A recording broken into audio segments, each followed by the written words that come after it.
So guys, naka-ready na dito ang ating kulungan kasi dadalhin natin sa vet ang 2 pusa. So utay-utay kasi hindi namin kaya kasi yung iba kasi napakabigat. Ang bibigat kasi ng mga lalaki namin pusa, mga 5 kilo yata each yung mga yun. Sobrang tataba. At ito, ang isang ito ay walang papel. Siya si Sinta, siya ang kauna-unahang kong pusa. Dumating siya rito way back 2019. Malaki na siya. And then lumayas siya, mga 3.5 years siyang nawala. Kaya wala siyang papel. Wala siyang papel talaga.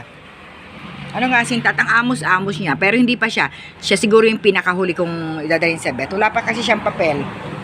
At, kinukondisyon muna namin ang kanyang katawan kasi siyempre galing siya sa laugan. Pinatapataba pa namin bago siya hindi ba ipakapon, hindi na siguro to pwede ipakapon. Deworm at saka syempre papaturukan din natin ng anti-rabies. Pero syempre i-condition muna natin ang katawan ng bebe namin.